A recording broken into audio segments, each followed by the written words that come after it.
अस्सलाम वालेकुम dear students. बेटा हमने जो पहला लेक्चर पढ़ा उस लेक्चर के अंदर हमने बैंक रिकॉन्सिलिएशन स्टेटमेंट को डिटेल से पढ़ा। डिटेल से पढ़ने के बाद हमने उसके कुछ रूल्स थे बैंक रिकॉन्सिलिएशन स्टेटमेंट के, वो हमने पढ़े। वो हमने 4 रूल्स पढ़ लिए थे। हम चेक्स पे आए हुए थे। हम चेक्स की बात करते हैं। अनप्रेजेंटिंग चेक्स। अनप्रेजेंटिंग चेक्स क्या होते हैं? अनप्रेजेंटिंग चेक्स का मतलब यह है कि आपने अपने क्रेडिटर्स के नाम पे चेक्स इशू किए हैं।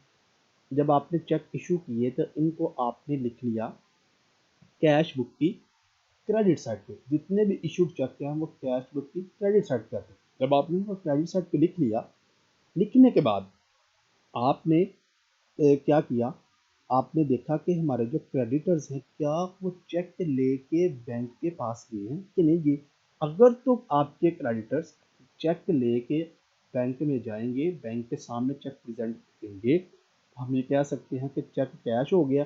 तो जब चेक कैश हो जाएगा तो बैंक उसको क्या कर देगा, डेबिट, क्योंकि हमारे अकाउंट में से पैसे चले जाने, हमने पहले ही क्रेडिट कर दिया होगा। अगर बैंक के अंदर हमारे क्रेडिटर्स ये चेक लेकर नहीं जाते तो उसका मतलब है बैंक के अंदर या बैंक के सामने जो बैंक के अंदर जो बंदा बैठा हुआ है उसके सामने चेक को प्रेजेंट नहीं किया गया, तो ये होते हैं अनप्रेजेंटिंग चेक्स, क्योंकि उनकी पेमेंट भी नहीं मिलती और ये अनकैश चेक्स भी होते हैं।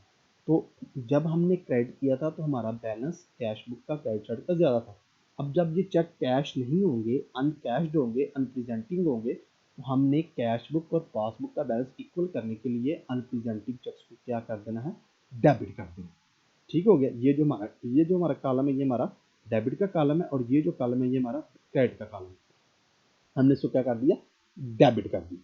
ये देखिए डेबिट का हमारा ये कॉलम है, ये वाला, तो क्रेडिट का ये वाला कॉलम है। अब हम बात करने लगे हैं जी अनकोलेक्टेड चेक्स, अनक्रेडिटेड चेक्स या अनक्लियर चेक्स। हमारा एक कस्टमर है, हमारा एक डेटर है जिसने हमसे उधार पे चीज़ें खरीदी हुई है, तो उसने हमें पेमेंट करनी है। उसने हमें पेमेंट किसके जरिए की, उसने हमें चेक दे दिया। हमने वो चेक बैंक के अंदर सबमिट करवा दिया। हम का मतलब है बिजनेस, ये बिजनेसमैन, वो चेक बैंक के अंदर सबमिट करवा दिया। जब आपने वो चेक अपने कस्टमर से वसूल किया था तो उसको आपने कैश बुक की डेबिट साइड पे लिखा था। जितने भी वसूल चेक करेंगे आप, इस चेक रिसीव करेंगे क्योंकि आपके पास चेक की सूरत में पैसे आ रहे हैं, तो आप उसको कैश बुक की डेबिट साइड पे लिख देंगे। जब आपने डेबिट साइड पे लिख दिया तो आपकी डेबिट साइड का बैलेंस ज्यादा हो गया। अगर तो बैंक ये चेक कलेक्ट कर लेता तो बैंक ने क्या करना था, हमारे अकाउंट के अंदर अमाउंट जमा कर देनी थी, तो हमारा डेबिट और क्रेडिट का बैलेंस आपस में इक्वल हो जाना था। अब क्या हुआ, बैंक ने उस अमाउंट को कलेक्ट ही नहीं किया, उस चेक को क्रेडिट ही नहीं किया, उस चेक को क्लियर ही नहीं किया। किससे क्लियर नहीं किया, जिस कस्टमर ने हमें चेक दिया उसके अकाउंट से पैसे बैंक ने निकाल के हमारे अकाउंट में जमा ही नहीं किए। तो इस सूरत में जो हमारा कैश बुक का बैलेंस था वो डेबिट साइड का ज़्यादा हो गया, तो इसको इक्वल करने के लिए हमने क्या किया, क्रेडिट किया।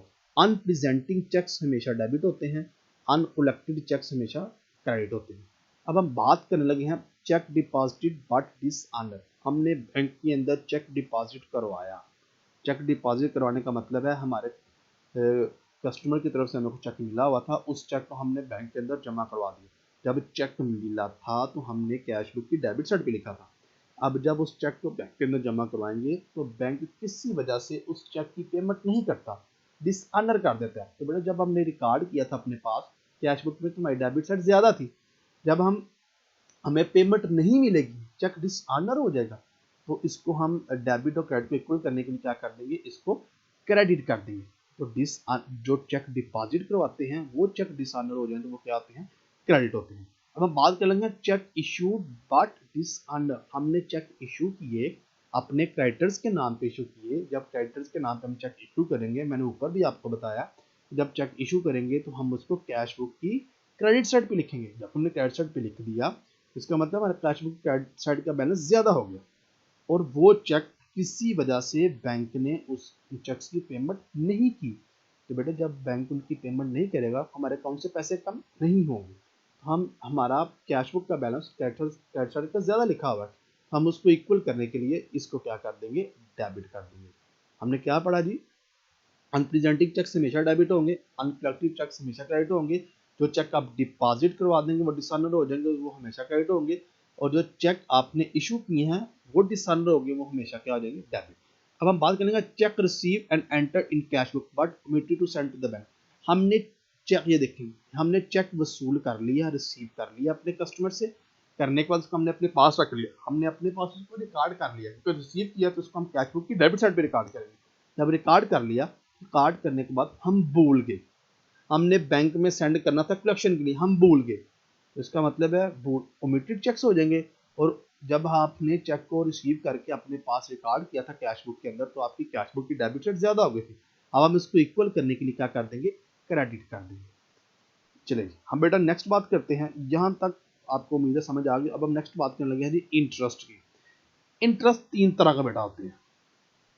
कितनी तरह के इंटरेस्ट होते हैं, तीन तरह के। पहला है इंटरेस्ट ऑन ओवरड्राफ्ट, सिर्फ इंटरेस्ट ऑन ओवरड्राफ्ट क्रेडिट होता है, बाकी जितने भी इंटरेस्ट होंगे वो सारे डेबिट होंगे। देखिए इंटरेस्ट ऑन ओवरड्राफ्ट का मतलब है आपने बैंक से लोन लिया हुआ है और आपने बैंक को इंटरेस्ट अदा किया है।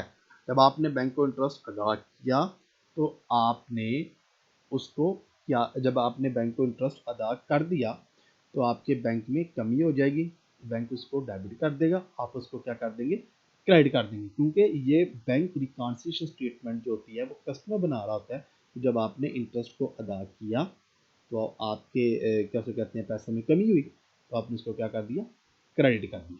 अब हम नेक्स्ट बात करेंगे इंटरेस्ट ऑन डिपॉजिट। आपने बैंक के अंदर कोई अमाउंट जमा करवाई हुई है, बैंक ने आपको उस अमाउंट के ऊपर इंटरेस्ट दे दी, जब आपको इंटरेस्ट मिलेगा तो आप क्या करेंगे, डेबिट करेंगे, क्योंकि आपके बैंक बैलेंस में इजाफा हो गया, किस वजह से, इंटरेस्ट की वजह से, और बैंक उसको क्या करेगा, क्रेडिट। तो हमने सोचना है अपने हिसाब से, हम इसको क्या कर देंगे, डेबिट कर देंगे। अब है interest on investment securities collected by bank. Bank ने आपके बिहाफ पे आपकी इन्वेस्टमेंट के ऊपर इंटरेस्ट कलेक्ट किया, क्योंकि आपने किसी बिजनेस के अंदर इन्वेस्टमेंट की हुई थी, उसके ऊपर आपको इंटरेस्ट मिला है, तो जब आपको इंटरेस्ट मिलेगा वो किया कलेक्ट बैंक ने, जब बैंक कलेक्ट करेगा तो आपके बैंक बैलेंस में इजाफा हो जाएगा, बैंक इसको करेगा क्रेडिट और आप क्या करेंगे, डेबिट। ये रूल हम लास्ट वीडियो में पढ़ चुके हैं, तो अब इसको क्या कर देंगे, डेबिट कर देंगे।